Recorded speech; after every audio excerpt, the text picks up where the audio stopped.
Hello everybody, my name is HD and today I'm going to be ranking every single killer in Forsaken from worst to best. After Noli was released, I've been grinding and now I feel like I have enough of an experience to rank all the killers. So without further ado, let's start the ranking with the worst one.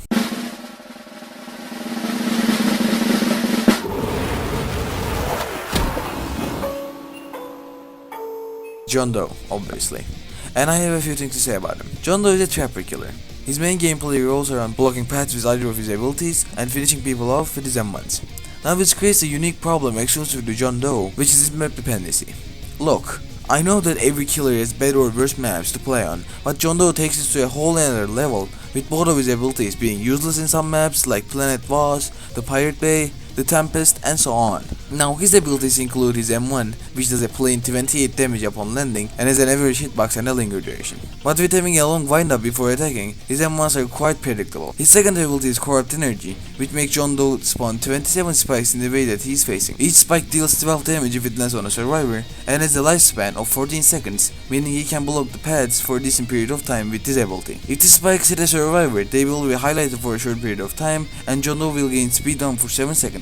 The spikes can hit survivors a total of 4 times, meaning the maximum amount of damage his ability can get is 48. His second ability is Digital Footprint, and it makes John Doe stomp his foot on the ground, creating a puddle that has a lifespan of 165 seconds, which gives slowness 2 and corrupted 1 to the survivors and speed 1 to John Doe for 10 seconds if the puddle is stepped on by a survivor. Both John Doe and the survivor will be highlighted to each other if the puddle is stepped on, and John Doe can place 3 of those in total. His last ability is Error 404, which makes him stop for a few seconds, highlighting every survivor on the map for 4 seconds. He also has 2 passives, being Natural Malevolence and Unstoppable. Natural Malevolence, how the fuck do you even say that, dude? Spawns a trail behind John Doe, which keeps the nearby survivor corrupted tree for 3 seconds if stepped on. And Unstoppable makes so if you're stunned while losing either Corrupt Energy or Error 4-4, you will only get stunned for 2 seconds and also gain Speed 1 for 2.5 seconds. For every sentinel in the match, the speed down increases by 1 second. So for example, if 3 sentinels are alive when John Doe gets stunned, he will get speed 1 for 5.5 seconds instead of 2.5. Now with all this said, John Doe is a mediocre killer at best. His lack of abilities and his Corrupt Energy is the reason for him to be this low. Corrupt Energy cannot really be used in chases cause of stopping for a decent period of time to spikes to come off. John Doe's lack of punishing moves or lack of any moves that can be used in chases is the reason he is at the last place. For your Corrupt Energy to work, you need to be in a good spot to block somebody's path or you will just waste time. And his Digital Footprints can only be used before chase as a preparation to block paths. And although stepping on puddles causing pretty much a guaranteed death, it's not hard to avoid in some maps, as I just mentioned. There's a lot of technical stuff that you can do, such as parrying, baiting, or knowing good spots to use abilities. But this just makes him more situational and map dependent.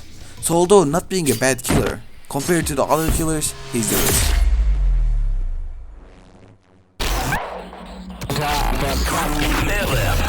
Although being the most hyped up thing ever, Noli is just a watered down, more complicated version of Cool Kid in my opinion. Now he has 4 abilities being the M1, Void Rush, Nova, and Observant. Noli has the least amount of damage out of every killer with dealing only 25 damage with 0.4 second windup. His Void Rush makes him rush forward dealing 10 damage to a survivor if it hit once and dealing 40 damage, in total 50 damage if it's a survivor with the second dash. Noli can turn while using this rush and can jump from survivor to survivor dealing 10 damage to as much survivors as he wants if you land the abilities. Rush can also cover a lot of ground if you use it in an empty spot, and it can be cancelled if you hit an obstacle or on command if you want. His Nova is a projectile attack that deals 15 damage and pulls the survivors to the center of the explosion. Nova is the single biggest hitbox in the game. If it hits a wall, and even if you don't hit a wall, it still has a large enough hitbox to be useful. His Observant ability makes so Noli can teleport to any generator in the map within a 30-second cooldown. Now his main gimmick, the passives, are quite underwhelming to be honest. It spawns an extra 2 generators in the map, with extras being the fake ones, giving you hallucinations if you solve them. But avoiding these are quite easy with having several ways to differentiate them from the real generators. His hallucinations make so use the fake items such as pizzas on the ground, fake shields if there are Dussekar on the match, or fake dispensers if there is a build demand. And even have fake Noli if your hallucinations are at level 3. The fake Noli is easy to differentiate from the real thing with having infinite stamina and continuously hitting you. The whole hallucination gimmick is kinda useless against the experienced people, and even against new players it is still nothing much. Observer is a decent way to highlight survivors or just move. Such also being quite easy to juke is a decent ability, and Noli just pretty much gets you an extra hit with pulling survivors in. So although not being a bad killer, there is still better ones out there. And the whole gimmick of Noli is kind of pointless with how easy the hallucinations are to differentiate and how pointless they are to Noli's progress on killing everybody.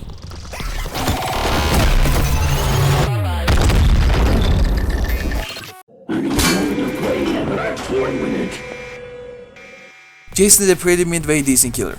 He has 4 abilities, with them being his M1, Behead, Gashing Wound, and Raging Pace. He deals 70 damage per hit and giving the survivors bulleting debuff, which makes them take 8 more damage, totaling to 28. Unlike the other survivors, Jason can hit multiple people at once, so body blocking is pointless against him. And unlike the other killers, Jason's area radius is smaller, meaning he can sneak up on survivors more easily. His Behead makes him lunge forward, dealing 20 damage without dealing the bleeding debuff, but gives the survivors helpless. Using Behead also gives Jason slowness 1 for 2 seconds, so besides using this as a finisher or a way to give helpless to a sentinel, using this is not really beneficial. Gashing Wound is his punishing move, which makes him deal a total of 50 damage if landed upon, but if missed, creates a gap between the survivors and Jason. So this is best to use against a survivor you sure are out of stamina, or a sentinel who just missed a stun. His Raging Pace makes so his speed is increased to 19.5 for 14 seconds. This is an ability which is used to recover stamina. When low on stamina, using the ability makes you faster than walking while also recovering stamina. When exiting the ability, Jason also lunges forward, dealing 25 damage if it is a survivor without any slowness consequences. So with having decent abilities, what makes Jason good? It's his Raging Pace.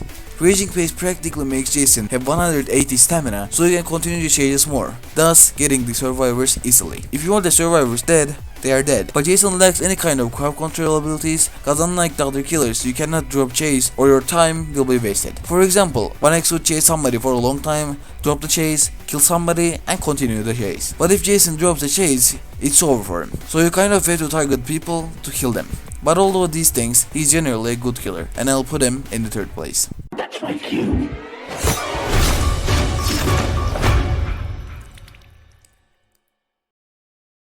Men, stand your ground.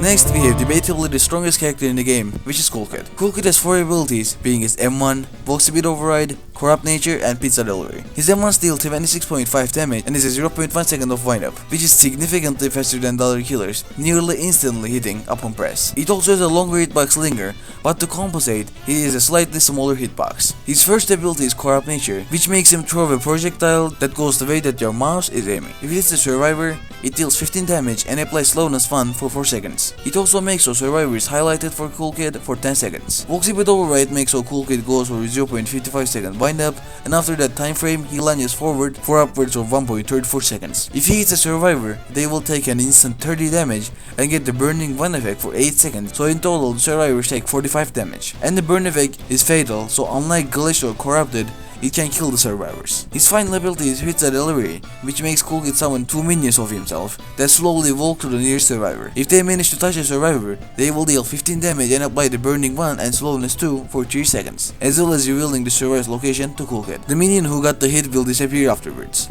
So Cool Kid's kit allows for a quicker and high damage attack, while being able to punish survivors with both Vox Speed Override and Corrupt Nature if they do a mistake. Corrupt Nature has no proper downside with being pretty spammable and quick to use, while Vox Speed Override deal massive damage, but if missed causes the whole chase to start all over again. Cool Kid also has no location abilities, meaning besides his minions going to the nearest survivors, he cannot locate survivors. So in Last Man Standing, if you're against a survivor who has abilities that can give undetectable, like Ghostburger clone, after the initial LMS highlight, you can hide from the killer while they waste a lot of time with the minions slowly making their way to you. So in general, Cool Kid is a really good killer. With his only weakness being locating survivors, he can still do a lot of damage in such short time frames.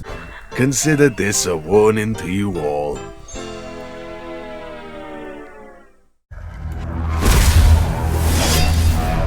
X is the best killer in the game, in my opinion. He has the single most abilities out of every character in the game, with having 5 abilities. These abilities are his M1, Mass Infection, Entanglement, Unstable Eye, and Rejuvenate the Rotten. His M1 deals 70 damage and inflicts the survivors with Glitched 1 and Poisoned 1 for 5 seconds. Glitch makes so your screen goes weird and glitchy, but it can just be turned off with having epilepsy mode on. His Mass Infection makes 1x stop for 1.7 seconds, and after the wind-up, he slashes the air, creating a projectile that goes forward, dealing 35 damage to any target it hits. It also inflicts the survivors with Glitched 1 and Poisoned 1 for 5 seconds, just like his slash. But if Mass Infection is the survivors up close, it will deal 63.33 damage. It will also inflict the survivors with Glitch 2 and Poison for 5 seconds, which deals around 75-ish damage. In total, nearly one-shotting low HP survivors like Elliot. Next, he has the Entanglement, which makes him throw both of his swords forward after a short wind-up of 0.75 seconds. And if it is the survivor, they will be unable to move for up to 3 seconds.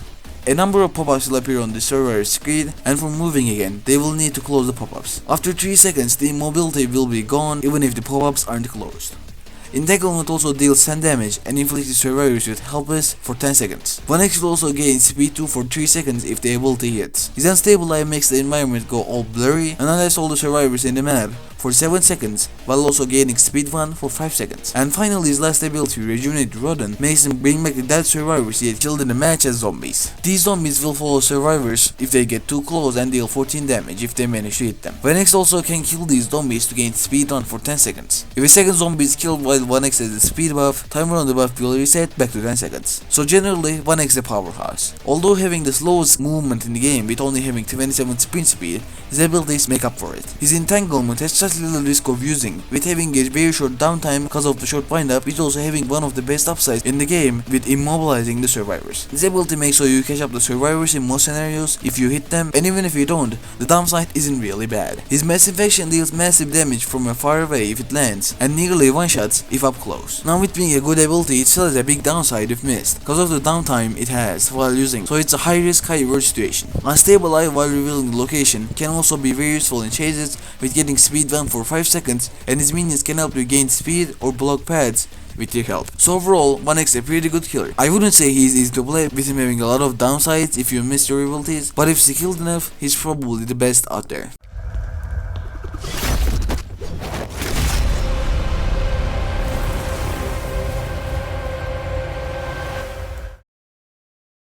And with that, the video is over. If you have any different opinions, make sure to tell me about them in the comments. I'm trying to reach 1k subs, so your help is appreciated. And with that, have a good one, and see ya!